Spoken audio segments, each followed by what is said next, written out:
Good. All right, guys. First of all, thanks really to all you guys for coming here tonight and joining together to do this. It's very important we do form-based codes. They are prescriptive form-based codes.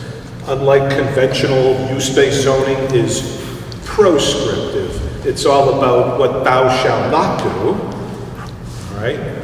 Form-based codes are prescriptive. So we as a community are saying we are going to live determine the developed form and pattern that we decide in our town we want to see. And then as the development community comes in, because believe me, developers, they're going to say, oh no, I have my own plans for what I'm going to do in your town. And then they hit the planning board and then they start this parlay crazy and you never know what the development outcome is going to be, unpredictable. And quite often we say, wow, why is it? So it's very important, folks, that the citizens folks engage in this so that it has, frankly, legitimacy at the end. It says, who decided? Who played God and decided, you know, this is the form, and it can't just be, well, this guy happened. It has to come. So this is the first session we're going to be doing. I'm going to be scheduling a big a walking tour out on the corner, because that's where, if you really want to get at it, I'm going to do that in a couple of weeks. I'm going to do a second big forum. I'm going to do an invitational to all the town meeting members that have gone to town meetings in past years. I'm going to actually do a direct mail and say, come on in, because this is all going to our special town meeting on October the 28th. Okay? And we'd also like to see if we might be able to engage and have a meeting out with the businesses as well. Karen has talked about doing us doing that there. So we're going to be doing all this in the next upcoming weeks. Rick, how you doing? Good. Is that really? Can you guys pick up on that from those corners? Okay. All right, so that's it. So guys, here we are. This is downtown here, right here, Depot Square, West Main Street, heading out here. And this is our current zoning map. So here you see this section in sort of, you know, pink. That is the current general business zone. This is the zone we are talking about replacing with the new form-based code zone. So this general business zone comes out. If this goes, and the new form-based code is inserted right there, the same borders, same parameters, right in. Okay? Yes. All right, guys. What this is all about, form-based codes, are about composing and delivering great streets. Great streets. Some guys use a very technical way. Let's get down to it and talk just like regular folks and people, what we know and feel. We all know it and feel it when we're on a great street. I can think in my mind right now like 4 or 5 places. It's like I love just going there, driving there in my car. God willing, with a date or something. That's always I know. And just getting that place, pulling your car, parking it wherever, because it doesn't matter where I park when I'm at a great street, a great place. Park your car, you get out, and because it's a great street, the way it's designed and laid out, you can then go walk and do many things. You park once and do many things. And these are the hottest, most dynamic commercial corridors. It's a funny thing, when you go into a place you like and you linger and spend time, you start doing this a lot. Wow, I think that's good. Let's go do it. As you look at this, by the way, this is West Concord. It's just an example, but this is not the form we'll be delivering out there, but I just use it as an example. Do you all see that and say, that is a great street, that is sort of a place I like going and spending time, and I want you to think about what would make that a great street. It's not necessarily the uses in the buildings. There's a mixture of uses. There's probably restaurants, there's retail, there's service industry, or service businesses, there's professional stuff, there's probably offices, residences, uses. It's the form. It's the actual street and building form. The way these buildings relate to each other on this street. The way these buildings actually relate to the street itself and uplift a noble street, which makes that man and his son feel really good being on that street, spending time there, and being the place that kid will probably remember the rest of his life and want to go there. The fact that the window proportionality, the windows are designed, windows are not just holes in walls. They're designed to create a dynamic relationship. You walk by on a street, you walk by display, all good display windows, if you should fall right there on your hip, the bottom of that display window, If it falls down here, it doesn't feel right. If the bud spills up here, boom, right there. You walk by, that window should be used to stimulate you. It also makes you feel safe on the street, because I'm walking by and I know there are lots of eyes on the street. By the way, they can see you on that street. You can see and see them. Windows are actually the coolest place like this at night, especially when it's lit up inside. You ever drive down a cool street in downtown at night and there's a cool restaurant that's lit up and you look and see all those people going, wow, look, that looks cool, I want to go in there. That's the power of the form and the relationship of all this. On-street parking is critically important to making a place a walkable, mixed-use place. Those cars parked in the street calm the traffic on the street going through. You ever notice, guys, if you're going through a place and there are no cars parked on the streets open, you kind of feel like, I can kind of go through, there's nothing. But when you're driving on a corner, you see cars on both sides, you tend to, oh, I better chill a little bit here. That's a good thing.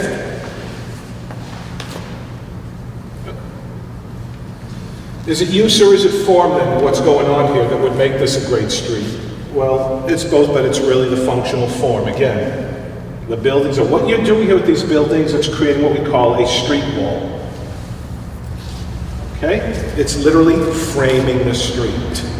As opposed to these things being pushed back and blown out. That's when you walk on a street like that and you feel like, wow, I really not. This makes you really relate to everything. So it has, again, to do with the height, the width of these buildings. You know, if you had massive long buildings, just like 3 monolithic buildings here, it would not be as cool of a place to go down. You like to see many storefronts on the street going down. Why? Because there's something different, and it compels me to want to keep, what's that? What's that? What's that? And it's good to have a diversity of ownership on streets like this. Well, we can speak to that in there because we have a facet in our downtown where one side of the entire downtown is owned by basically one family, my good friend David Berry and all. And it creates a different dynamic. Look, they're bringing us food. What have you done? What have you done? No, look what he did. It's Ruby Donuts. Oh no. Oh no.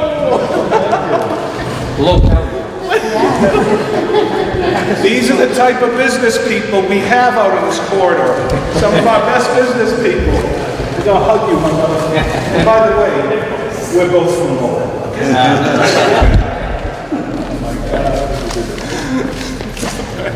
Which one, sit here or fine? Oh my goodness. He gave me a bunch of donuts last week and I ate every one of them. Look. So bad. All right, guys. Is this a great street? He says in a wise guy way. Why isn't it a great street? There are good uses here, just like the other street. Same mixture of uses. There's retail, there's service, there's probably some restaurant. What? Isn't it just all about use? No, it's form. What isn't going on here that I showed you the pictures that was going on these other ones, right? Buildings framing the street, on-street parking, windows, sidewalks, form, human scale. I want to be in that place. Thus, I'll spend money in that place. I can't park in that place. I need another parking lot. Parallel parking? Right. You have both. The best, you're right, Ruth. The best places you have to have both. And they both function in an important way. I tell you, we passed the form-based code for downtown, and my business friends on Park Street like, Alan, when are we going to get our on-street parking on Park Street? It's very important with business to have that trend, but you're right, Ruth. You have to have both. And now these are the ones that really perform, you're right, at a high level. So, no on-street parking, no relation, these buildings don't relate to each other, the form. Okay, so there it is. Here is ours. It's ready to be a great street. Our current conventional use-based zoning has delivered this to us over the last 40 years. This is America. When something doesn't work, we innovate, we try something new, we get it wrong. If we tried it this way 40 years and this is what's delivered us, in terms of the physical form, okay. It's not how the street looks, by the way. What's often confused, and when I do this stuff and I engage with journalists and newspaper writers, they always fall in this trap and they say, oh, they're doing this form-based code thing, and oh, well, it's all about so the way buildings will look, so buildings will look good. No, it's not about how this looks. And by the way, we all have different opinions. I know some people that say, I don't like that at all. I think that looks terrible. I like a big commercial corridor, man, a big... So it's not about, we all have our opinions. Oh, it's good or it's bad, or it's pretty or it's ugly. That has nothing to do with it, what we're doing with this. This is about functionality, how the place functions. So it's not how the street looks, it's how it lives. It's how it functions, how the thing lives and functions. That's what we're trying to do with the form-based code. Over a year ago, a year and a half ago now, we conducted a full day-long visioning day for West Main Street Corridor. We did it out at the Grady Research Ice House building. AJ was there, and anyway, this was a day-long, really cool. It's really started coming together saying, we think we should take some innovative approaches. This corridor needs to be transformed. I've been doing municipal economic development now, Jesus, what are you saying, for 28 years now? 28 years?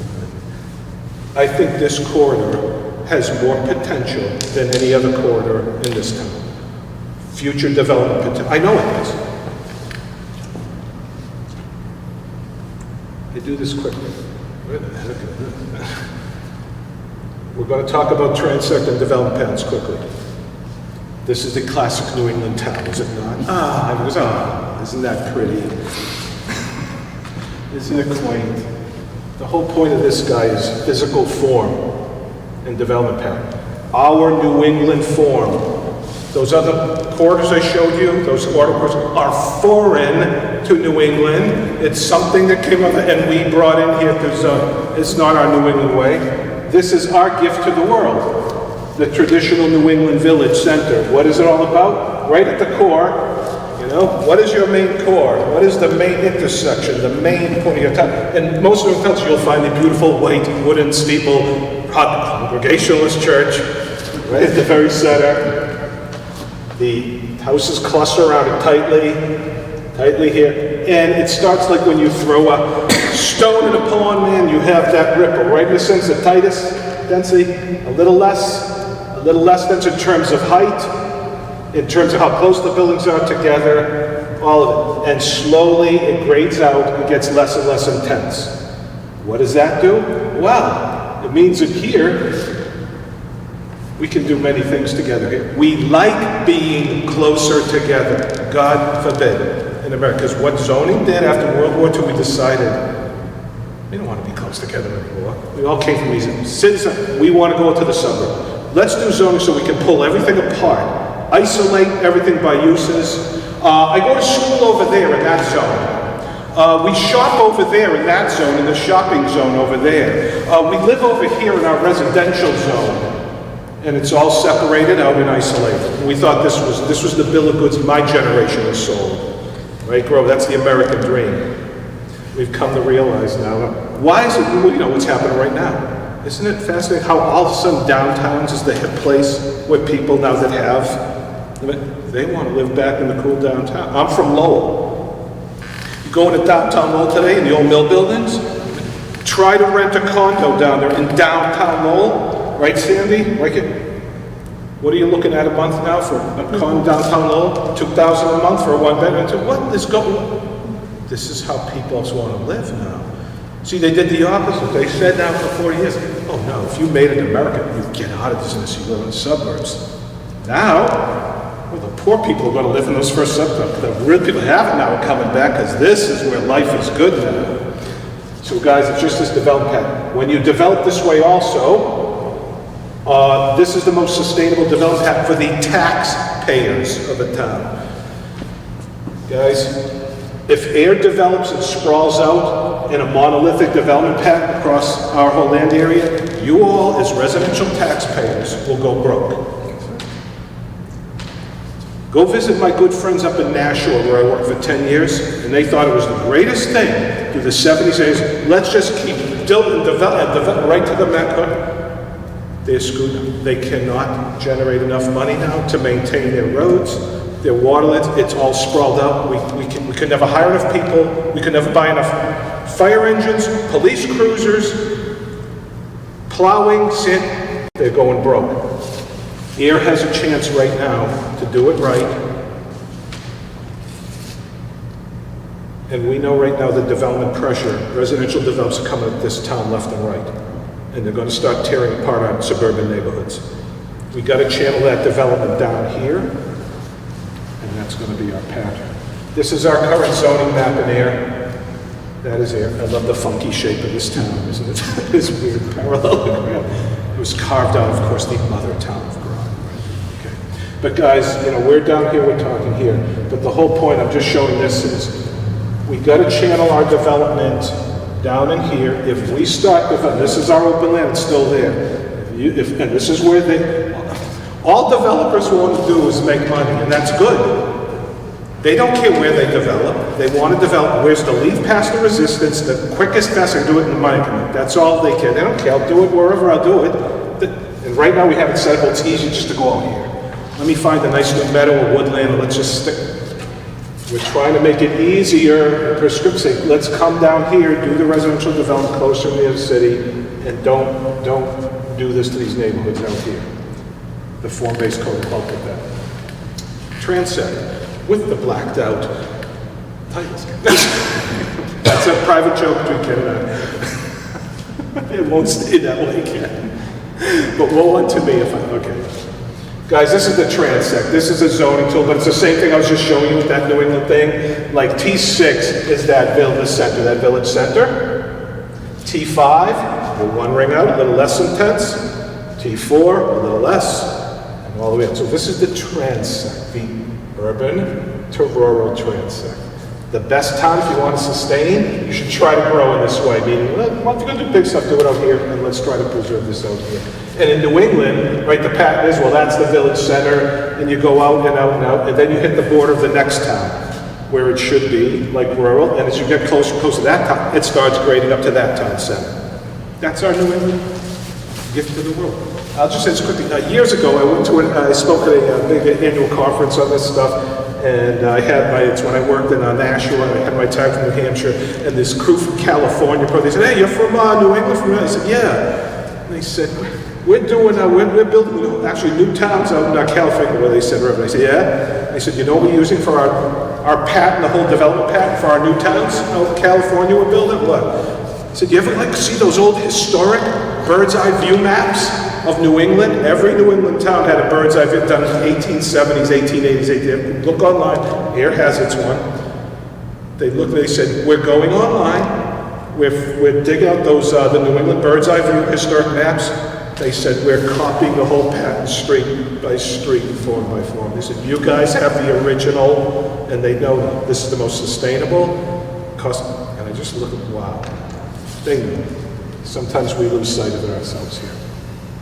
This is just another good way of visualizing the transect, which I like this one. So here's the village center, T6, T5, and you sort of head out. Okay, so it's just a good illustration. Why are we doing this form-based code? Because we have got to, this form-based code is being done because it directly is consistent and in accord with our master plan we just completed 2 years ago, which said in that master plan, we have to address these gateway corridors. We have to now do a sustainable development pattern. So this is about carrying through.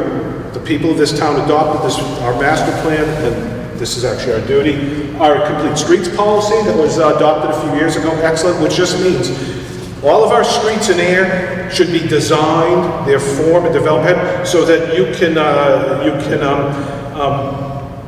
can move through them, yes, by car, but they're designed for pedestrians with very good sidewalks. They're designed for bicyclists with bike lanes. They're designed for people that have disabilities. They have to be complete streets for everyone, and that's at town says we're really common. And by the way, that's good for business. That means every potential customer and client, whatever their deal is, I can get to your business. You've designed it so.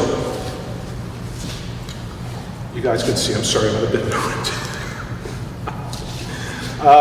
This is also consistent with the Massachusetts 10 Principles of Sustainable Development. Sounds like, we have to grow this way. I post some stuff. We're building a beautiful new sidewalks and streets on Prospect and Oak Street in the Grove Pond neighborhood out here. How did that happen? I wrote $1 million grant 2 years ago, and we got it to do that. How do I win that grant? They put right in the applications. Is your zoning all consistent with the Massachusetts principles? We gotta do this, guys, so we can keep getting our state grants and keep bringing that home here. We have to show we're doing this, and it's not just talk. Residential taxpayer stabilization, that's what I just said to you guys. If we don't start doing this development pattern, and we start sprawling out, there'll be a town meeting saying, Chief Pedresi, we need to buy another fire engine now, because we can't cover all that we have to. Chief Murphy saying we need to buy 1 or 2 new cruisers, and we have to hire 1 or 2 new officers. Mark Wetzel, Public Works, saying we have to up our plowing budget, our repaving budgets, we can. And this is what will happen, guys, and you'll see, because so many people live in this town, they say that the tax rate is really favorable compared to the residential tax rate, the commercial tax rate. Suburban residential neighborhoods, wicked development pressure on all of them now. I have so many people that I run into every day now in this town, they say, Alan, why is that developer sticking those houses in up here and what are they doing? This is what they're doing because they don't see any other places, to do. We're trying to do this code so that I can interface with those developers and say, Joe, let me show you where you should be doing this development. You'll make more money down here, guys, than you will going up there, blasting through ledge, messing with wetlands, cutting in the slopes, destroying the existing suburban neighborhoods, and they'll do it if they can. So we gotta start doing this stuff so we can channel that development. Efficient use of air's precious and limited land. Air is only 9.8 square miles, guys. We don't have much land, and what we have left, we have to protect, or else we'll go broke. This channels that development. And air is a pro-growth community. We are. We have no growth moratorium. We say, come, bring it on. So that if we're going to do that, how are we going to grow? We have to grow again in the traditional, sustainable way. It will be good. This is the current zoning dimensional requirements. This is the general business zone, and this zone right now is general business. If I'm a developer, I come in, I say, okay, I want to build something, I want to do something out there in that corner out there. What can I do? And we point to this, well, look at the dimensional table, and you'll see, and they'll look at this and say, okay, I got to do a minimum lot frontage of 100 feet. Yeah, I got to have side setbacks of 25 feet. Mm-hmm. Front setbacks 30 feet, 30-foot front setback. Mm-hmm. That's okay. And all this stuff. You go 3 stories maximum. Yep. No minimums? No, just maximums. Okay. And you go through. That's pretty much.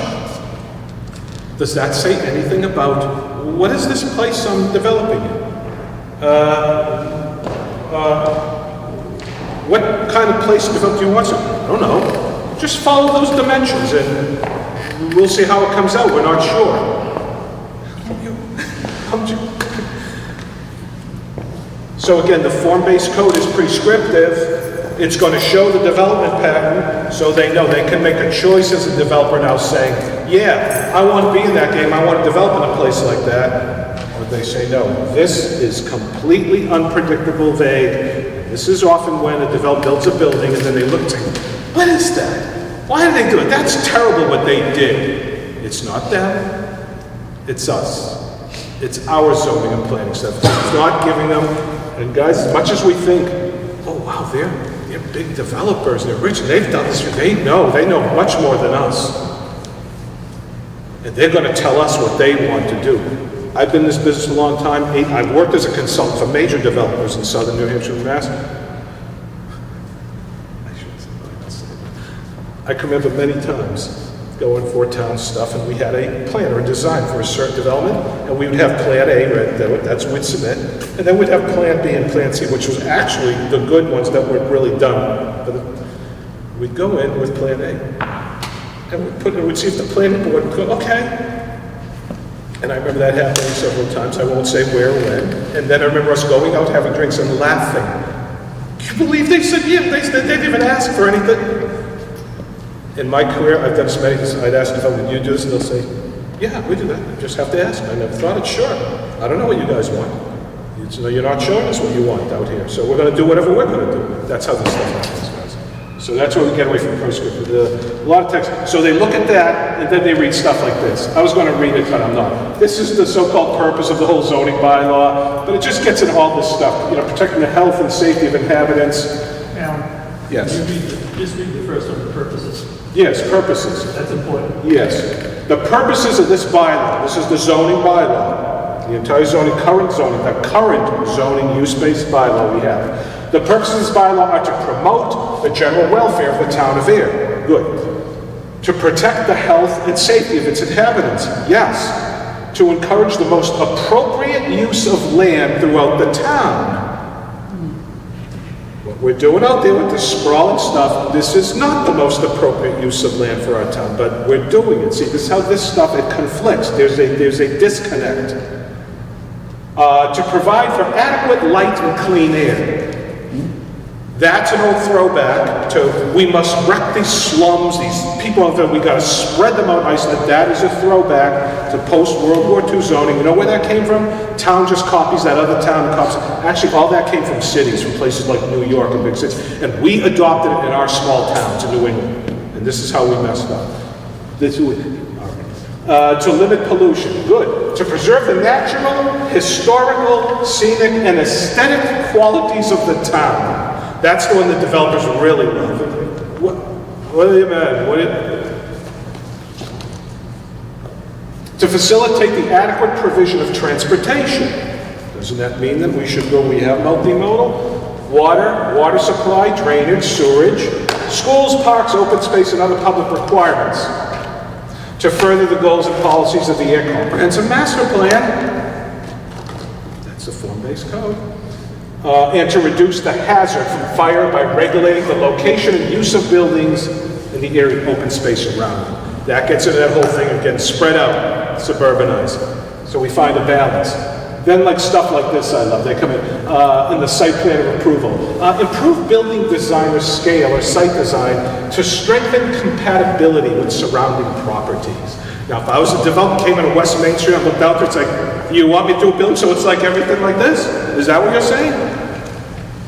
We go, no, we want to, then why, what is this? There's a conflict here.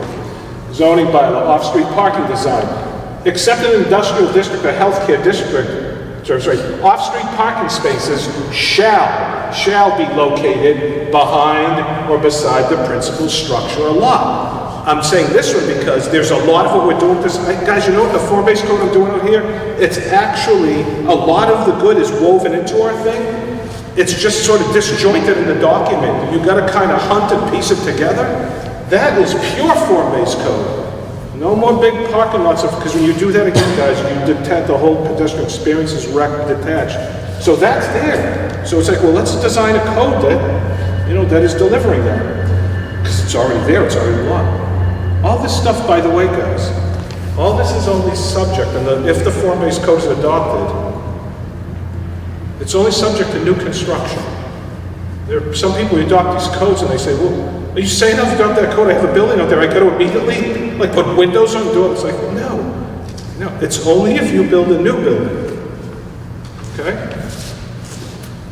Here, in appearance architectural design standards. The front facade of the new building and the building's principal entry shall be oriented towards the street. That's form-based code. That means, guys, okay, I'll do this with Ruth. Because Ruth will play. She knows. Okay, I'm a building, Ruth. I am a building. You're a human being. Okay, so I'm addressing you right now. And I'm looking at you, and I'm facing you, and say, hello, Ruth, how are you? And see, she feels good, and I'll say, good to see you. And we're addressing, right? This feels proper. How would Ruth feel about me if I do this? Hello, Ruth, how are you? She's not, well, she hesitated, because she's going, what are you doing? Well, I'm not, am I not addressing you? Why are you turning sides? You ready now? Now I'll do the ultimate, Ruth. Now you get to look at my backside and my bald spot. How are you, Ruth? Okay? That's called, we call this term, when you have buildings whose backs, and I can show you many buildings. I'm not showing my famous Merrimack, New Hampshire library photo, I should have, which the whole building's turned, the back of the building addresses the street. That's what we call mooning the street. The building's mooning the street, right? The building, if you build a new building, is corridors, the front door should address the street, and when you do that down the whole of the street, you see, this street is designed for no. But if you go out there now, you'll see a lot of buildings that the sides orient the street. Why? There is no on-street parking on that street. I need to have my parking lot there on the side, and of course my building is going to address the parking lot. That's how my customers are coming to my business. So this is new, and step by step, we start creating this whole new form. Architectural design, I love this one, shall be compatible with the character and scale of buildings in the town. This is the one that makes developers wild. They look, what is that? What is it? What do you want? What is that supposed to mean? The character of the town. Through the use of appropriate building materials, screening, all this stuff. It's just, and then the planning board may take into consideration whether exterior building facades and materials are consistent with Ayer's character. Ken, you're on the planning board. Give me a full definition of Ayer's character. Typical Victorian-looking London neighborhoods with clapboards, see, typical roofing shingles that you'd see throughout New England. I'm a developer. What are you talking about? Character residential. What, I want to build a building. What are you talking about? I'll approve. If you don't, then I. You want, so you're telling me, I'm a developer, you're telling me you want me to build a Victorian building? Max the character, that's it. I don't know what you people are doing here. What am I doing? Why am I developing here? I don't know. It was something close. This is the stuff, guys, that they go, wait, right now, he said that. I can take you guys right now, walk 3 minutes over the Grove Pond neighborhood. I will show you Greek Revival architecture. I will show you French Second Empire Mansard. I will show you Queen Anne Victorian. I will show you bungalows. I will show you every Federalist. That's the New England character, is this whole. So this is the stuff, guys, that the developers go, what are you people talking about? I don't think we even know. So, here we go. Shall I take you for a quick stroll now? No. So the whole point is, can we make this a great street? I think we can. This again is what conventional use-based zoning is, and pre-zoning, as Ken said, and even per law, our zoning was adopted first in 1970s and 71. So guys, here's all right, this is the subject of our work. Do you know where this is? No. You know why you don't? Because it's no place. It's any place. It's no place. It doesn't matter. I know where it is. It doesn't matter. It's just another. If I took Jonathan in a helicopter, blindfolded him, dropped it to one, and said, Jonathan, where are you? You'd go, I could be in any government, right? Where is this? It doesn't matter. It's not place, it's space. And there's a difference. We do the economics of place.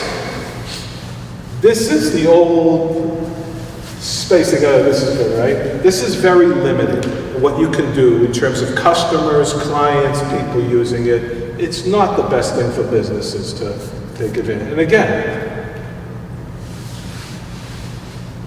is that a place? So what the heck, again, is the difference? It's the form, right? Do you think that Gail is supposed to walk out those pictures I just showed forward? No, they wouldn't be walking out there. By the way, if you want to have an experience, take a walk down the West Main Street corridor for an afternoon. Walk the whole thing one side and back. And check out the looks you'll get from people. I do it all the time. I do it for fun, and people start. I have people slowing down. Literally, I can see the ravers going, what the hell is that guy doing walking up there? What is he, some... Walk down here, though, it's like... Right? Place. What makes a place? Street, building form. Buildings relate to each other. Buildings relate to the street. Street parking, sidewalks, window proportionality, uplifts, place. Here we are. Even looking down on it, well, you can tell what is going on here. I'll tell you, this is a challenge for me, that's why I like it. it's actually easy to do form-based codes in old downtowns that are ripped up because there's an underlying orderly developed historic. Guys, there was never a pattern out here. By the way, out here by Scully Road, this was a little village. It was called Scully's Crossing originally. Great.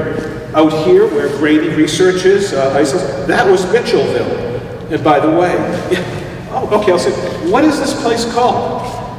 What is it called? Karen, if people say to you, I want to go to your diner. Where is that? Where is your diner? West Main Street. You'd say West Main Street.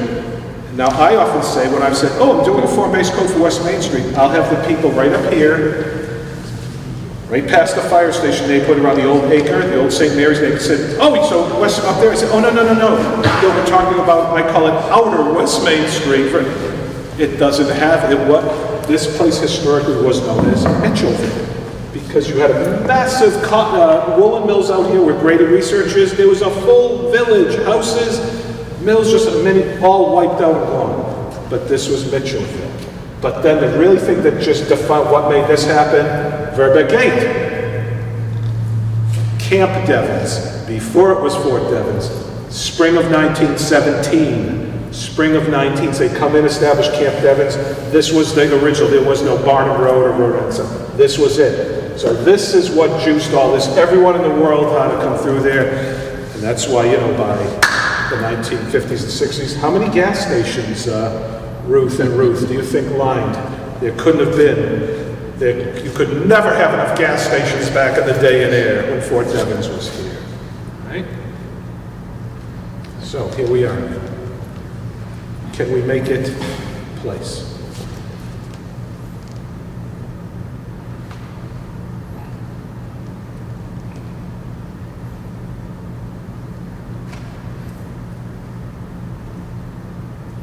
That's one really truly fascinating historic buildings out here, by the way.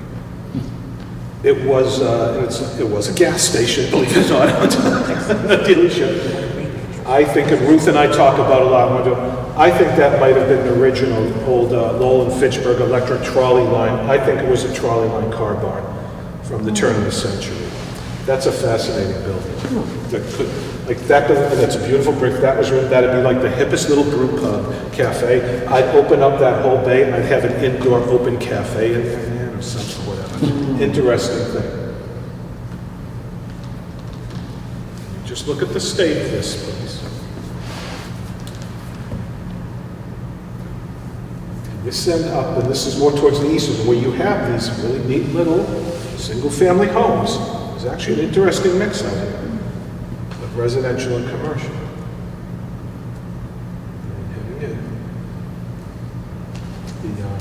The magnificent Air Animal Veterinary Hospital.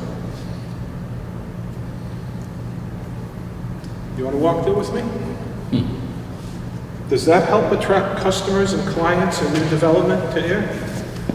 This is what conventional zoning's delivered, what we've done. I don't blame the folks. I just took this photo, just last Friday. It's kind of left like this. You don't see this type of thing in other parts. But out here, it's like, it's all right. It's West Main Street, it's side of, it's also rough. This is going to change. My dear friend, here's his road on the side, I looked up because it's all kind of rough out here. But he's doing the right thing. Trying to bring vibrancy and life and saying, we're alive, we're here. The road and street is a burden on these businesses. And I'll get to that in a second. And everything I'm saying, by the way, we're talking about the physical space, the development for. It always amazes me through the years. I've seen business people become some of the most successful, wonderful business, some of the roughest places, and they do it. And I think, man, imagine if we had got our act together, really got this stuff up, what these people, the sky's the limit because they're the best of the best. There's a side on that side. I guess I could get through that if I had a machete. And I could kind of blaze my way. You won't see that anywhere. You will not see that on Clark Street or anywhere else. But out here, it's like, it's all right. People drive by, they don't even notice it. No. No more. Yeah? Where is that? What is Is that flowers? Thank you. I'd love to know the story behind it.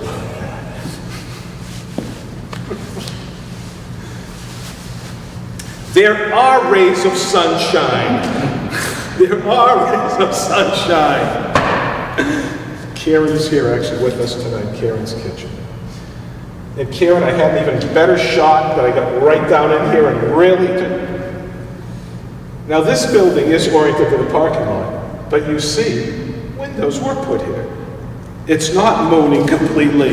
It's at least showing, hey, looking at us, we are related to you, and what Karen has done, I think it's really good. Beautifully landscaped and planted. What she is saying is, I want to upnoble you. I want you to feel good about the street and the place in the town. The flag, everything here.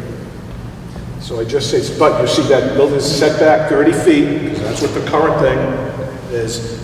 It is to the side, this is how it is now. But it shows you, if everyone would do a little bit carry down what's out there now, okay, you'd see people starting to say, hey, this place has great potential now, you know? And this is one of the most, if you want to see a successful business, I drove past here this morning with Susan Copeland. We were going out to a meeting. That parking lot was filled, man. And I try to go and say hi to her, and she's in the kitchen going, hey, she's loving it. Awesome. It's our friend at Ruby Donuts. His building storefronts oriented to the parking lot. I'd love to see a big window right there. Ruby Donuts, look at me. I'd love to see a big window, see him actually right there making the donuts. I'm walking by, I'd stand there all day. Oh my God, look at this guy, man. Right? Yeah. The ultimate shunning of the street, and by the way, that's what we call this, shunning the street. And my good friend Calvin. Calvin knows I'm showing these pictures of Calvin. I don't blame Calvin, and that's the rap I get all the time, by the way. Alan, why is West Mason becoming the storage unit corridor of air? What, this is always, I get this constantly. And Calvin, I talk about, I don't blame Calvin. When you look out there, what else, really, seriously, what else would I put?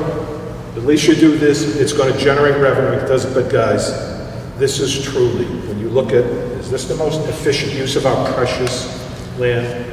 No. And Calvin knows too, I'd like to do something up there better than this, but right now, it's the only game that I'll stick my neck out here and risk my capital. I don't blame him one bit. But even he knows, we really need to change this out here. This should be. This building intrigues me someday.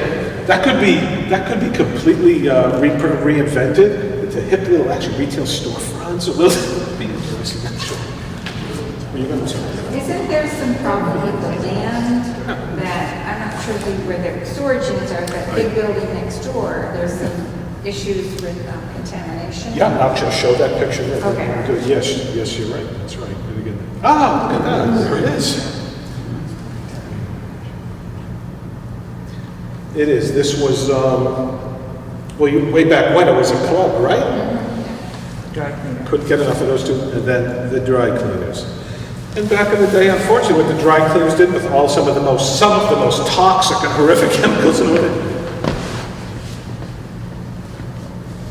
all contaminated. This is well known. So this is a tough gig now. And every now and then we got the gentleman open up a motorcycle place, but this is very unstable, guys. You want to have permanent, solid businesses here, like Ruby Donuts, like Karen, okay, like the convenience store. This thing of, I'm going to go in there, I get some rent for a few months, I'm going to go in, make it, and I go out. Because then the place gets a reputation of being, nothing works out there, nothing lasts out there, it's like a gypsy encampment, no. So that's why we have to take into account. And there it sits. Can I ask you something about that? Please. Is, I know the middle school, that's in Shirley, Yes. that used to be where the hospital was, and they had the EPA come in and they like dug underground because they had just, they had just put stuff underground. They remediated. And they came in and so that was probably federal money? Yes. So could some kind of federal grant help with that? It is. The only way you can do this is that we can clean this stuff up. And you get Brownfields grant, that's what it's called. And they do. But unfortunately, you can't give that grant of money to what's called the responsible party. The one that actually, it almost has to get into another party's hands or somehow into towns, and then we can get the grant because it's this whole thing. Okay, so you contaminated the ground, polluted, risk of, and now I'm going to give you, also to clean it up. No, it doesn't work that way.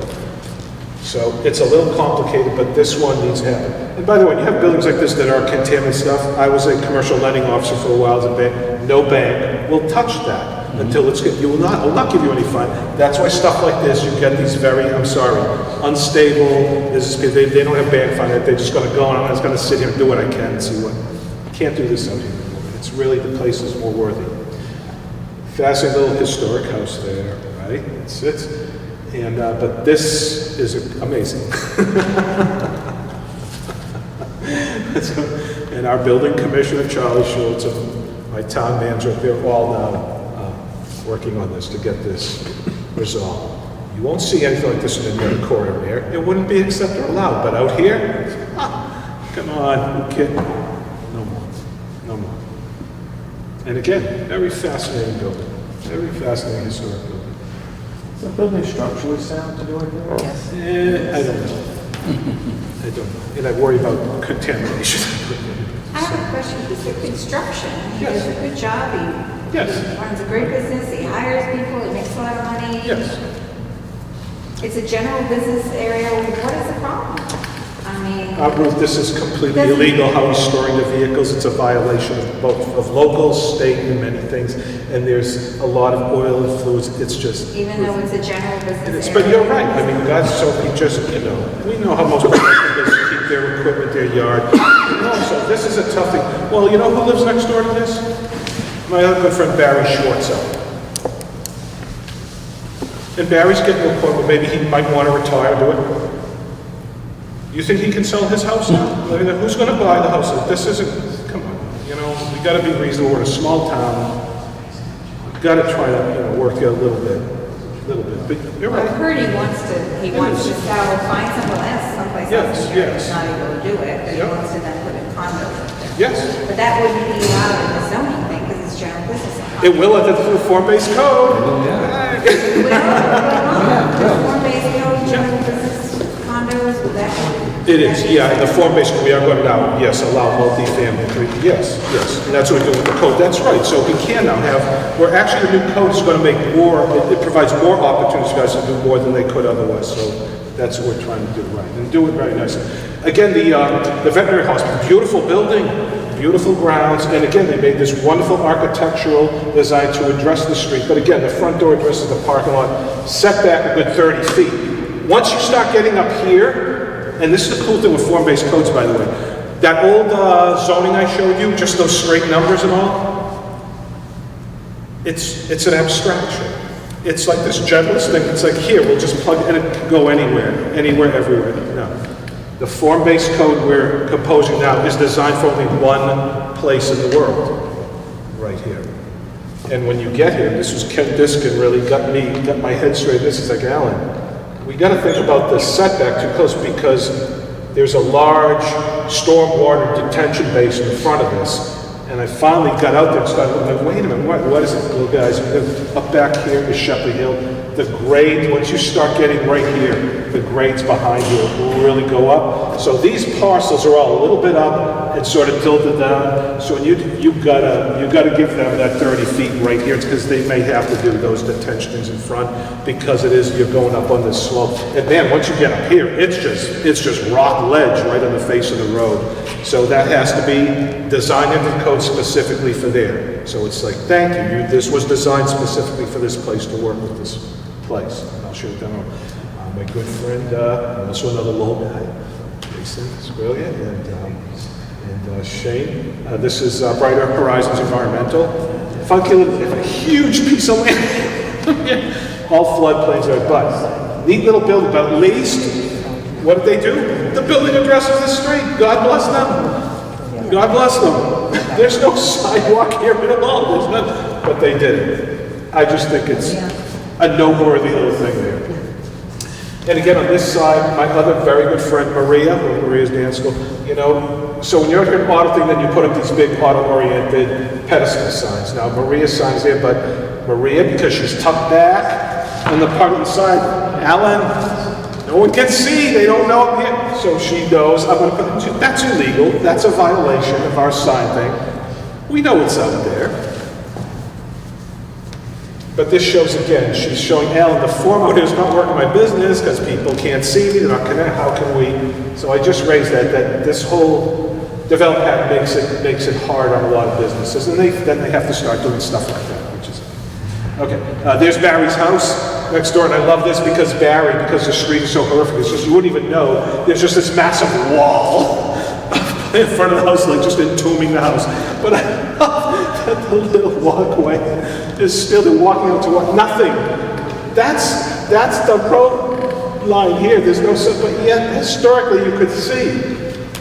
And as time went on, this street was just like, oh my God, it just kind of totally, that's how bad. Other people, their homes, they front the street wonderfully. That's what makes a great street, right? Here, no. I must somehow shield myself from this horrible road. And just getting up a little further, this property, which struggles. I was with, this property is owned by David Allen. And I was actually down there with him, was that Monday? Maybe. And we were talking, because I went and met with him and said, we're going to be doing something. And he's just, Alan, I tried my building so much. I fixed up, I said, we know you did. He said, I'm really trying to help me. He said, I can't get a tenant. I don't know what to do out here. He said, I said, it's not you, it's the whole thing, it's just not. And I have lots of business saying, Alan, is there any available space? And I'll point to like, I don't want to go out there. Is there anything up here? It's nice up here. So he said, Alan, do something. Change it somehow. We got to change the dynamic out here. And he wants, but here's a building that struggles. And what are we getting? You know what the only interest I'm getting from here is? And I get, yeah, Mr. We'd like to open maybe a business in here. Great, very good. What type of business you think? We just have kind of like, I want to do a used car lot out there or something, just kind of. And this is what I get.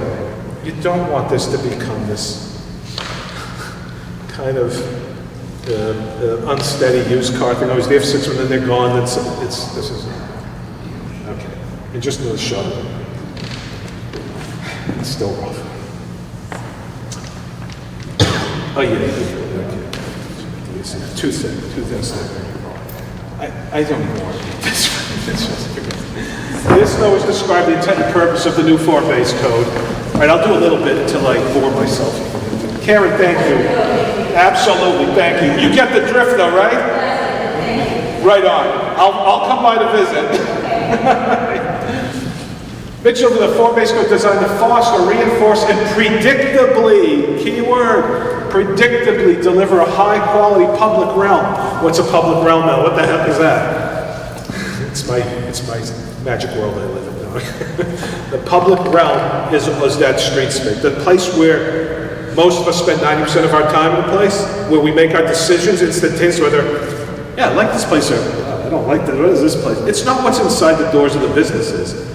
It's the street, the sidewalk, parks, squares, what I call it the connective tissue between the buildings and stores, where we spend most of our time and where we ultimately make decisions whether I like this place, or I don't like this place.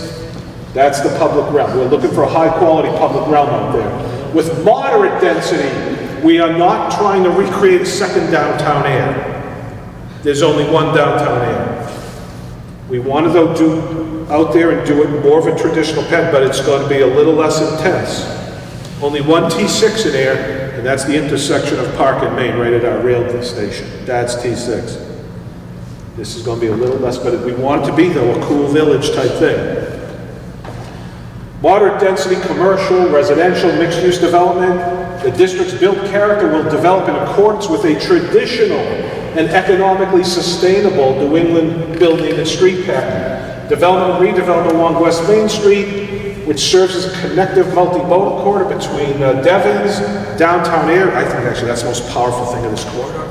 Between one of the largest employment centers, okay, in this part of the state, and the downtown, our commuter rail station. This is in the middle. This is the connective to both, and where this is why I think this corridor has more potential than any corridor in this town going forward. connects all stuff, connects to the rail trail. Okay, that's it. All right, I'm not going to go to the rest, but just, it gets into the whole form thing and you can do that. All right. I'm not going to read it, but it just gets at all these points of what I've been talking about. It's really what I've been talking about, delivering all the economics, the place, the building form, all that stuff. And this is all in the form-based code. It's there. If you look at our zoning code now, and you look at general business, you see nothing. You just see those numbers. It's like, well, what is it? I don't know. We're not even going to describe what the place is or its purpose. We're doing this again so we very clearly and prescriptively, so developers know, wow, I see exactly what you folks are doing, and then I can make my decision as a developer. I want to be in that game or I don't. Thank you for the clarity. Developers hate wasting time. Time is money, and this is when they really, start it's bad. Make it clear and right so I don't waste time. I make my decision, if I get it, do it, and boom, this is it. That's what they want. Quick question, Alan. Do you Yes. have any aerial views of Mitchellville? Historically, Yeah. I don't tonight, but I can. Yeah, I think it'd be interesting to just see. It is fascinating. How I will it developed, then undeveloped, and then. Yes, I will actually do that for you. That's cool, right? Yeah. Say, Alan, I have a question. Yes. Do you have any of this on, is it on a website? Is this on the? I will be. This is the first time I'm really showing, so you guys are the specialists are going to see this first time. But yes, I'm going to now put this up. And it is being filmed by APEC. They're filming the whole thing, so it's going to be broadcast over and over. And people go, oh my God, and say, listen, that guy is funny. So yes, we're documenting this whole thing. This is the current zoning map then. In use-based conventional zoning, we have a zoning map. And it's just there, okay, there's that blob. Oh yeah, and then there, just those basic numeric abstract parameters, but we don't know what exactly it's going to look like there. But these are the uses and some of the stuff, okay. Here we go to, we don't have zoning map in form-based code, we have regulated plan. Take care, guys. Right on. And while the regulated plan says is, it shows, okay, here, this is going to be like the core, the future village core. So here in this T5, there are building development standards applied to that, which I'll get into in a second. This is T5.1, or T6, and this is the village street. So this is where we're going to see a little bit more intensity, because that's hopefully will be the sort of the little village center. And then here, it's sort of, again, a little bit of just a grade off. And that's a good transect. And if we go, we can continue up the street. So just, I don't get too deep in that, but that's... So, when all is said and done, after listening to all this stuff, these are the panels then, and this is what makes this very user-friendly. Sandy, how are you? Okay. So this is what makes it so user-friendly, easy for developers and for people. The average person and citizen, if you look at our zoning bylaw, this is my profession. Once you're 4 pages in, you're gone. It's all just dense paragraphs of legal text, and you've got to sort of cross-reference, and if you don't know what you're doing, here we're saying, I'm going to lay what might be an actually, 25 pages of all going through on one sheet. Visual, diagrammatic, concise, visual. This is T5.1, which is right, so, what, let me go, right? I'm sorry, this is T5. So right here, we're talking that pace right there. Yes. So, what are we doing? At first, of course, you show a building. And that's just, so they can get a sense of, oh, okay. By the way, out there right now under our current zoning, you can go 3 stories. That's where we're staying for a maximum height out there. That's good. Right? So here we have setback, right back. Right now, the current setback out there, your building must be set back 30 feet from the street. This is what makes it non-pedestrian, non-human scale, totally auto-oriented. What we're doing with the new code, we're saying you can now, right now in conventional use zoning, they give you, it's a minimum setback. You must set your building back at least 30 feet. Oh, well, but then how far back, well, I don't know, we don't care. There's no minimum. I'm sorry, there's no maximum. You get that right? No. Right? Can't help me, I'm getting. All right, what we're doing here, guys, now we're changing. We're saying here with the new form-based code, you can have a minimum setback of 5 feet off the side. I mean, if you want to, you can bring your building forward now. To completely relate now with the future sidewalk, I have some very powerful news about that too. Okay, or if you want to, we're giving enough flexibility here. You can set the building back 30 feet. Most businesses that build buildings like, why would I waste all that land when I could have a building that's generating income, operational space, and generating more tax revenue for our town, frankly. But we're giving them flexibility now there, which they didn't have before. That we're saying on the south side of West Main Street. Why the south side? That's where that ledge is and the rise. You got to let them still have that 30-foot setback if they need it. As per like the veterinary hospital, you know, you've got to have that on there because that's where those things, the slope is, and they may need those front yards. But they might be saying, Helen, I can engineer it. I want my building in front. I can do those detention things on the side and back. It'll work. So you have great flexibility. We're saying on the north side of the street there, because you don't have that slope and that issue on the other side of the street, 5-foot minimum setback and a 20-foot maximum. So we're saying we want to start bringing this stuff a little close, at least 20 feet back, okay? Or you could go 5 feet. So that's a beautiful, like, custom one-off for that place and nowhere else. I won't worry about that secondary setback, but it's the same numbers. Side setback, we're saying right now it's 25 feet for the side of your building from your property line. We're saying, we'll just tighten up a little bit, 20 foot, okay? Side setback. Minimum. Minimum. Should be a max, right? So. Yeah, I'm is- saying I might want to, I did say 20. That should be 10. That should be 10. I want that side setback. Doesn't it say 5? That's the one reading. No, that's right, your side setback 20, and that's we go through. I'm going to change that, we want that to be 10. That's Because gonna be otherwise 10. you have 40 feet in the space. That's right, and I'm sorry, that was mine, see, I was going so fast they get, see, there is the classic thing, changing too many numbers too fast. We'd go 10 feet, meaning that if you have a building, you have your 10-foot side setback, the building next to you, 10 foot, so now you have 20, and that's just enough. When you go to the downtowns, like traditional downtowns, our code, the buildings are wall-to-wall downtown. That's what creates the true street wall where you love it. Out here, though, it's too dense and tight out there. It shouldn't be, so we're saying 10 feet, okay? If And you it's, want parking in the back, you've got to be able to get to it, you have to have at least. yes. It's a little small, though, driveway.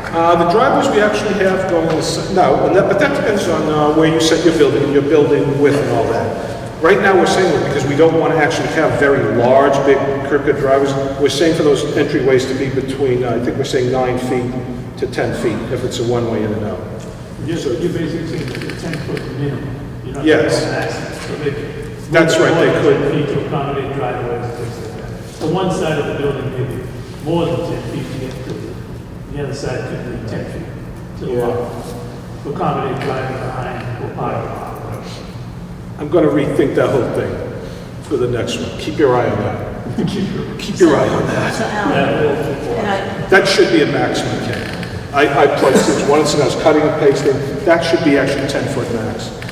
Well, I want you guys to think about that, actually. I want you to, let's go back and, not tonight, but just think about that separation of buildings out there.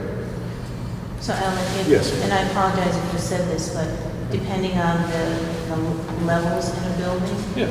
and how many businesses are in there, is there, the parking for this would that not be a reason to have the building set back 30 feet or 40 feet to accommodate? Well, you can't, actually in our current zoning, you cannot park cars in front of the building in the street. Huh? And that's in the current code. Now, this is only subject to new construction. Again, people start figuring, wait a minute, you're telling me, Alan, I can't have park in front of my building? No. Your grandfather, you're fine. This is only new construction that this would be subject. And that's how you slowly, incrementally start changing the development pattern. If you have park in front of your building now, that's it. That's the way it is. It's only new construction. Okay? Rear setback. It can't be that. Yeah. I did this, I don't believe this one, it's so funny. You redid this. I can't believe I did that again. That rear setback is now 20 feet. I don't believe I did that. I went back and forth and I plugged right now. This is going to be a 10-foot maximum side setback. This is going to be a 20-foot minimum rear setback. This again is me going back and forth on my panels again today with too many numbers. Okay, and then building lot occupation. The lot width, the width of the lot. What you want to kind of try to, you want to give a good range and depth, but you want folks to be able to do, actually guys, the coolest streets again, as we got back to, we showed great streets, and not having these big, massive, monolithic, long buildings, but to have many. So do good flexibility, a lot width. You could have a lot 60 feet in width, you know, or all the way up to 260 feet max. That's the lot width. So that's a really good range, okay, and variety of what you could do out there. And we think that's reasonable for out there. Lot coverage, now we're saying 60%. There's the right number, rather than 90, and that's meaning the building can't occupy more than 60% of the total parcel, because you have to have that open space out there still for parking, storm water, and all that. Frontage build-out along the front setback. Because we are trying to create those wonderful street walls, I know some of you got here later, so you didn't see the early up and all the stuff we did early on. But to create a great street where the buildings form a nice street wall, so you love walking up that street, so you got many things. You want to have that building occupying most of that frontage as much as possible, because that's what creates the unified street wall. So we're saying, if you build a new building, whatever the length of that building, we want to see 75% of it up to that, you know, right up to the front, to start creating that nice street wall down the street. I'll show some pictures of it so you start understanding that a little bit more. Building height. This is an interesting one. Out there right now, you can do a maximum of 3 stories.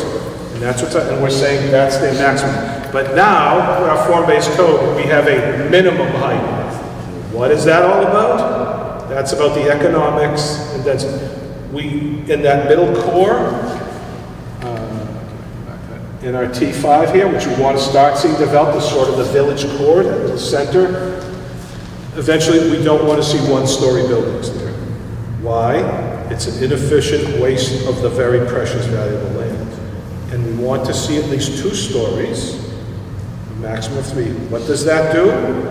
And by the way, you see some places, I could show you in downtown Nashua, in Winchendon. A lot of people say, well, we want to see, you know, that this gets in it. It's not how it looks, it's how it lives and functions.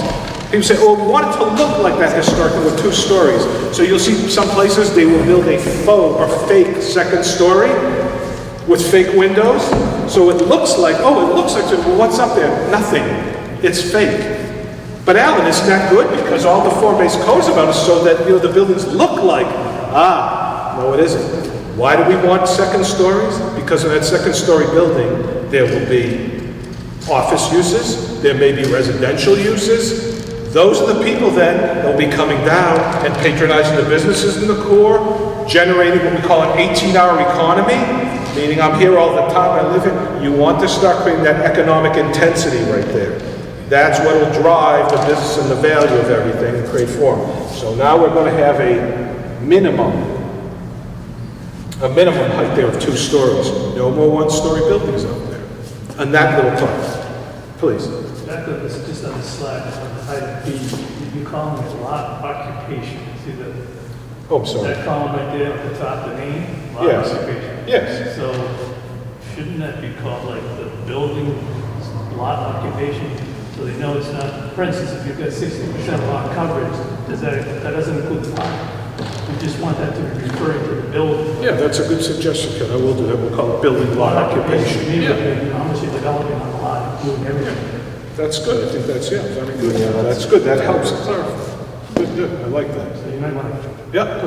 clarify that. The next one Yeah. talks about the building, the one above it doesn't. Yes. It says lot. I think that's good. I think that'll help. The building width in itself, we're even talking about minimum and maximum building widths now. Why? We want to let them know, by the way, some of the coolest buildings are narrow buildings, skinny buildings that are 2 stories. Actually, the coolest streets in the world if you walk on. You walk on a street where there are like many little narrow buildings, not the narrow buildings, and there's just all this cool stuff you go by, and it's really, people love places like that. Instead of, no, there's just this one monolithic 200-foot-long building thing, and those looks like, well, I love seeing lots of different, these are the places we want to walk, and discover and spend time and live in, because it's cool and vibrant. So again, we do a good range here. Your building width out there can be a 40-foot minimum, or we're saying all the way up to a 240-foot maximum. I don't think you'll see a lot of 240-foot buildings out there. A lot of stuff will fall in between, okay? And all that works together to, again, create that form. This is T51. And just go back, look at regulating plans. So these are the two sort of, again, village core, and this is, again, a little less intense. Look. So here now again, we're still, now because this is set back away from, again, those sloping parcels, we're just saying straight 5-foot minimum setback for the building. So again, you can bring it right up, really start creating that village feel, or you can do a 20-foot maximum setback. We're saying 20 feet there, not 30. And that's again, bringing everything a little bit in, but giving a good range of flexibility. You have to design flexibility into prescriptive codes. Setback, 10-foot. Minimum, boy, wow, I was whacked out. That shows you how the line goes in. Okay, rear setback. Let me redo those guys and put it out public, and we'll get that straight with those things. Lot width, again, was just, again, a little less intense. The other one was a 60-foot minimum lot width, and I think 247. This now is a 40-foot minimum, so a little less intense, and 192 maximum. So the lots are just, you can have bigger, wider lots in the village core, a little less. What? No, he's not liking this. Go, say it. Mathematics doesn't work. I think it does this time, Ken. 20 minus 10 is 20 foot or something. No. It's a minimum. No, you gotta plug in the building width, into the building widths. The lot width is 40. Yes. The setback on each side is how much? 10. And the building can't be more than 20 feet.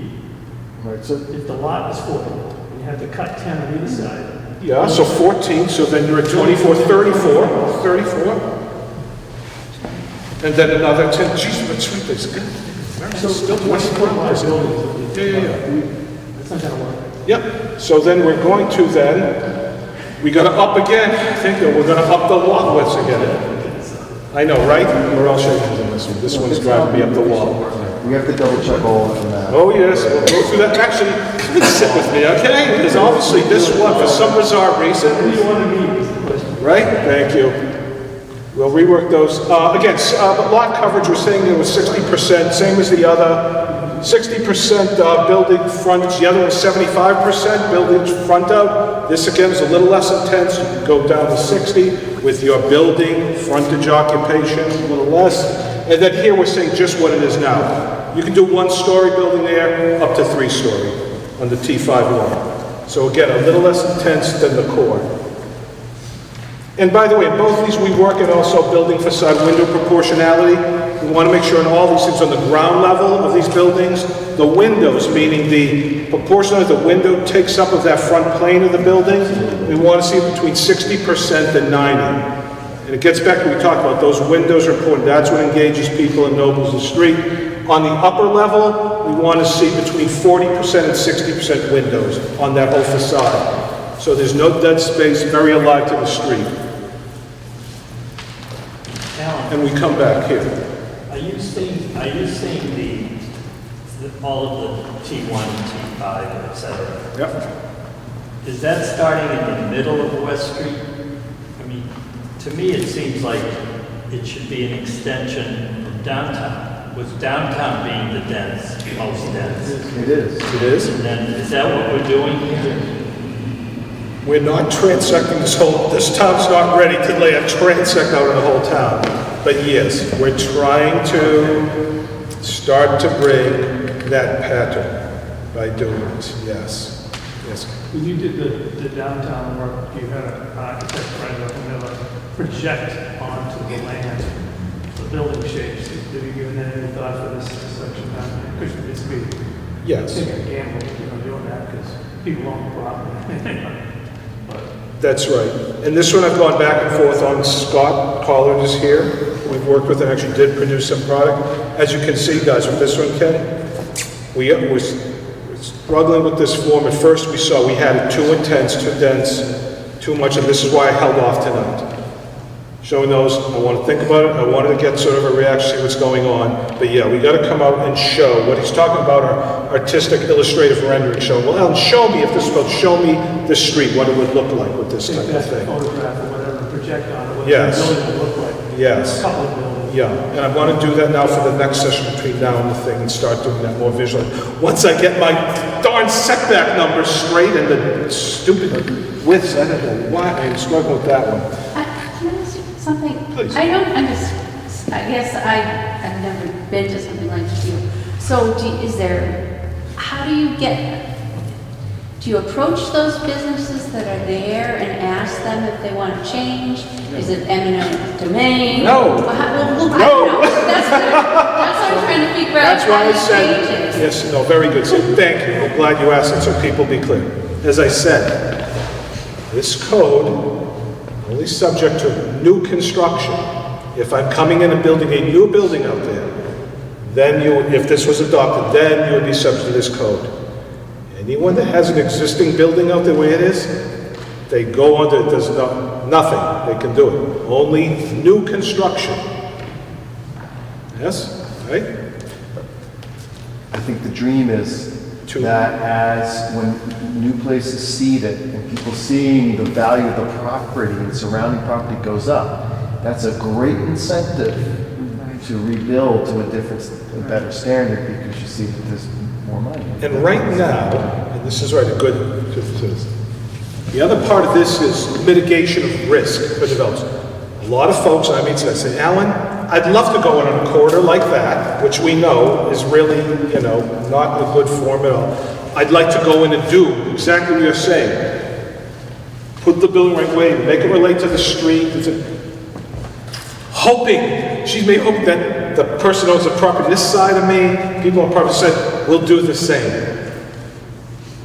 But Alan, what if I do that? I put the building, I do it all right there, and all the rest of it said, nah, I'm just going to do the harsh auto-oriented stuff, we don't care about that. I just stuck my neck out and got burned, because now it's not. When you do this code, it's prescriptive. You have now mitigated the risk, meaning I know if I build a new building there, because the code now is in place, I know whether it's this year, 3 years from now, 5 years from now, whoever's going to do the job, I know the pattern it is going to take because it's designed to all relate together, to function together. So I know I can do this now because I know my risk now has been mitigated because that form will take place. I don't know when it will happen, but I know the form exactly, so I can do this now and take the risk of doing it.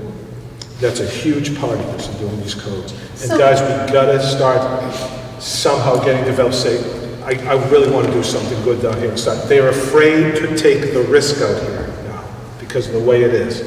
So the person that owns the land on this side, where that building has to be fixed, are they into this? It would seem like getting, I don't know who it is, but are they into wanting to do something like this? Because that seems like the place to start. The other thing I'm thinking of, New England Studios is filming all over the place. They may have to invest in making a change, a difference, too. Yes, perhaps, yes. But the whole thing is, Sandy, the world is waiting for here to say, what do you want this place? Do you even want this to be a place? And by us doing this with a form-based code saying, we do know what it, so then you've given me now something, I can go out to the development community, show the artistic renderings of what we want, show we have the code, show that your risk of capital has been mitigated because if you do the right thing, you know what's going to happen. After it's all going to work together. So now we have something we can at least start fighting for and make it happen. Right now, they come to me, Alan, what's going on? I have to say, I don't know. I don't know. Well, then I'm not doing anything out there because I don't understand the scene, what's out here. And again, I say, this corridor has the most potential to be of any corridor in this town for the future. It's amazing. So, yes, Ruth. So this is now a general zone, general business. Correct. So the form-based code, so let's say one of these little houses burns down and some person gets insurance money, they want to put up little residence again. Yes. They would not be able to, they'd have to do a 2 to 3 story building and so it would have to look like what you perceive it to look like and have all the, and would it have to have a business in it or could they Yeah. just live there? So the code is written so that we actually, because you're right, I'm intrigued here that you have these little single-family houses still. The code is written so that we have, which I get to, frontage type, single-family homes like this are in this code, yes. You could, yeah, redo it.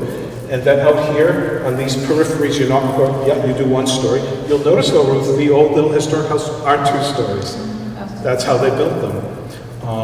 But So- the whole idea is historically, no matter where you look, whatever city you want to look at, the evolution of this kind of thing would be that that fellow who owns that house Yes. will eventually sell because... He will, because this is now right, because now it's a desirable, and because right now you see, nothing's, they're not selling, no one, this is it. But we work the code though, Ron, they have the choice, they have flexibility. I could redo my house here, or wow, now because it's code, this has become very available, my goodness now, this might finally, I get, so we're trying to do good. If you go down 110 in Westford, there are examples of a few houses here and there still there. Yes, and we wrote the code so that that is still, if you wanted to have a single family here in the T51, yes, but Ruth, you're right, in that core, we want to see, but again, most of the houses and stuff you'll see tended to be the 2 stories, instead of like, 1960s ranch houses, which are 1 story, here you would tend to see these neat little kind of 2 story residential houses.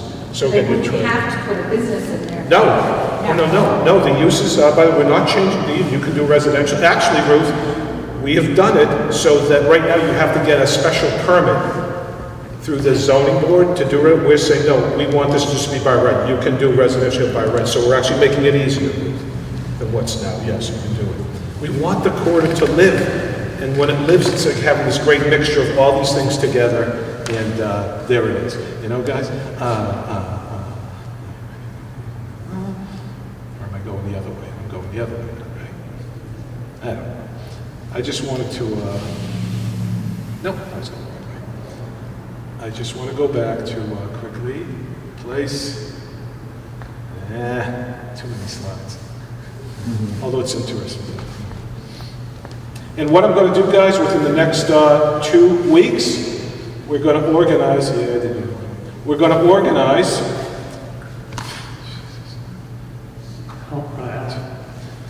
we're going to organize, I'm sorry? To clarify what she said, so the example you used on, I think it was, what is it, 5 and 5.1 that you have there? T5. This is basically saying in 5.1, there's more building types that are allowed. That's correct. That just You- didn't show it tonight.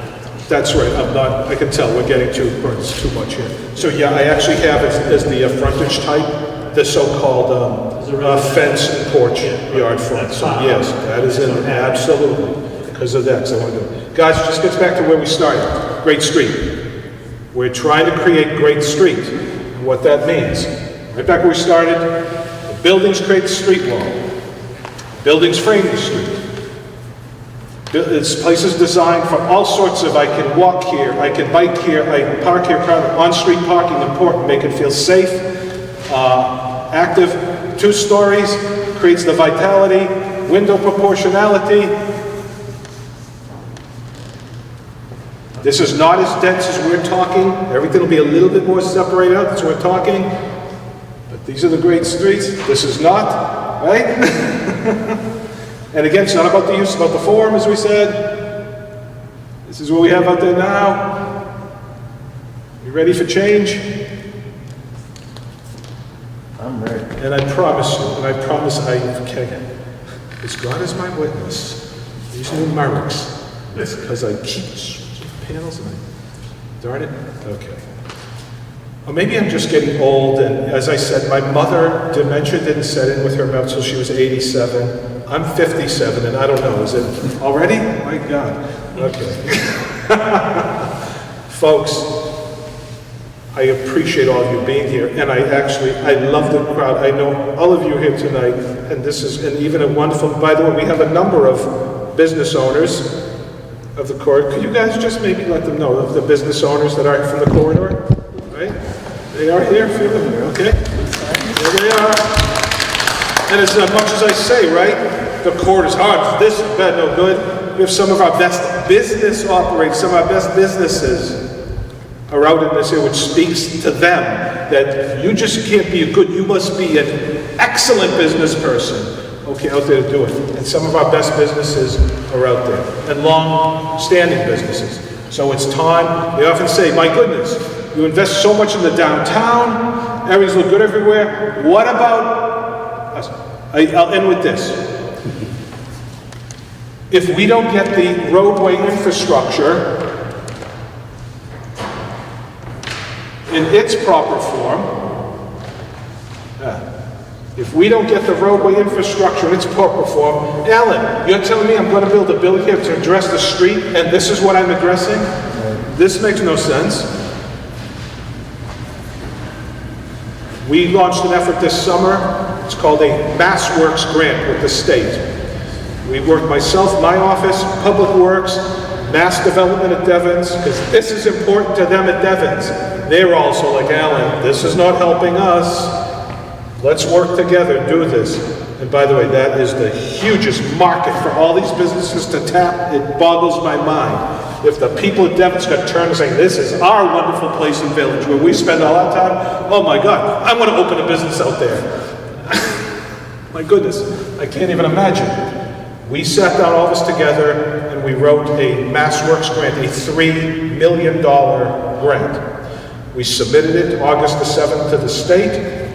We will know, very, very competitive grant, but we really did a good grant.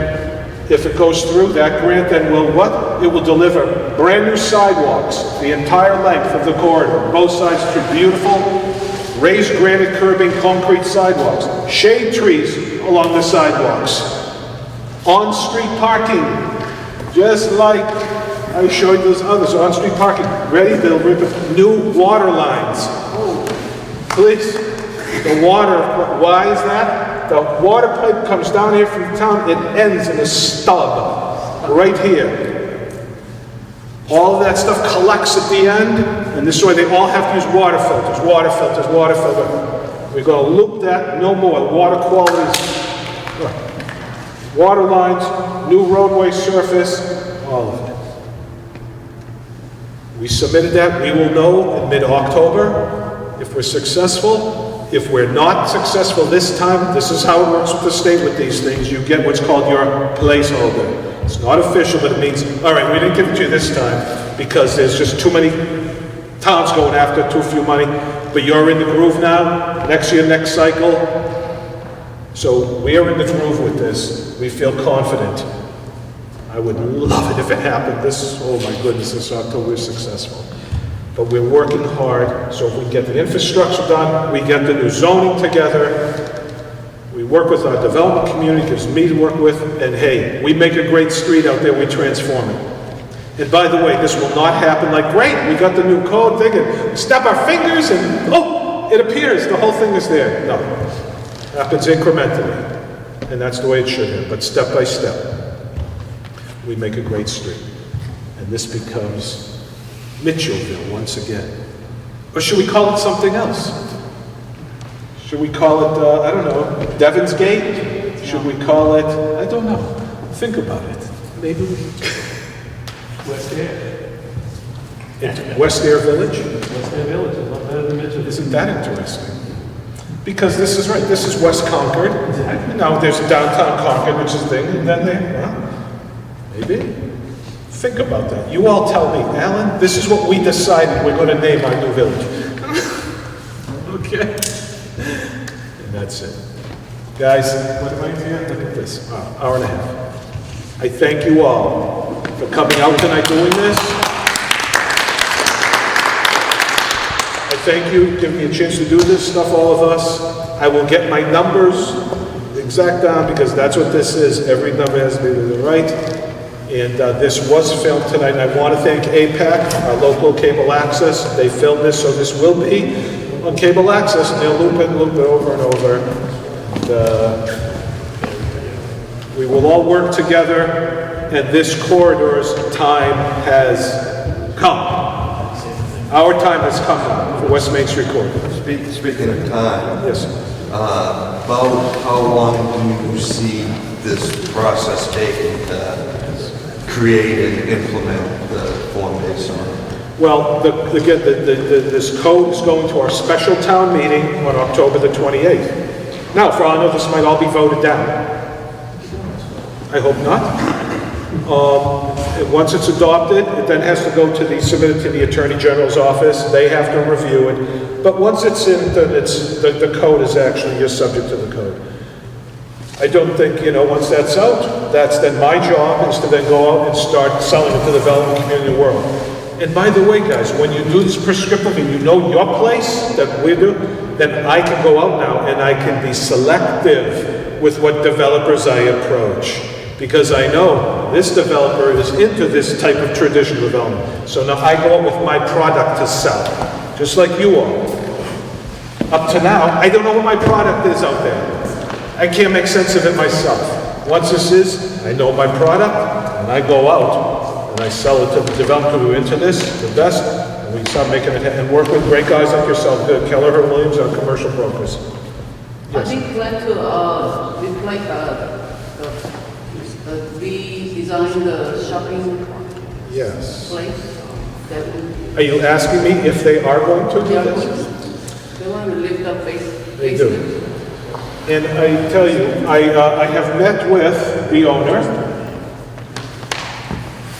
of the property, David Chan, and his wife also, Wei Yan. I met with them, and I actually sat and described this. They actually wrote a letter of support for the grant we submitted, and I described to him the form-based code and all, and I said, so what? And I said, well, picture someday. The plaza, the whole thing is brought up to the sidewalk, places there and all. The issue with that, though, is, and it's about you all business people, if he decided, yeah, I'd like to do that, well, just demolish the building back here, but then what happens to all the businesses? He doesn't want to do that. He said, Alan, though, this would be good if I could if I could, build a new building up here close to the street, I can build that and still have that back there. And then as I get it done, each of them can move into the new spaces. So I don't put them out of business and say, we're wiping this whole thing out, good luck. And I know you all have leases too. So this is hopefully maybe how this could happen with them. And they see this is good, this is favorable, because I think they would like to. And it's time, everyone knows this. The Devon's Plaza is ready for rebirth, renaissance, renewal. And they made a huge investment. It's public record. They paid over $1 million for that. And I would think, you're going to do that, let's go. And this was their vision. Actually, when we had the big day-long visioning day, and I started talking about a year ago, this was the first time I met them. Some of us that were there, they walk in, first time we saw them, we'd have this gathering, and here they walk in, these very beautiful, handsome-looking people, they walk in, and they introduce themselves. Hello, we just bought the Devon's Plaza. This was a year and a half ago. They walk into our thing, and he comes with his architect, a young man, and at this gathering, they did this themselves, and he holds up this big artistic rendering of the plaza, the new plaza, with a beautiful clock tower in the front of it. And we sat there, our jaws hit the floor. Who are you? We just bought it, and this is what we're going to do. And we were like, yeah, goodness, this is wonderful. But a year and a half in, so it shows you. It's difficult. We need to do something here to make this work for them. So we're all together in this, and again, we can either sit and do nothing and say, oh, well, good luck, or we do what we always do. We make it happen. We make our destiny. We let the world know. This is what we're doing here. Come in, join us. God bless you, make lots of money. You'll do good. We'll build a community. And then generations now, they'll look back and say, thank goodness those people did that 30 years ago, 60 years ago, because look now what it's become, and this is what we're here to do. All right, I'm done. I'm going home. Okay. Peace. Bless you all.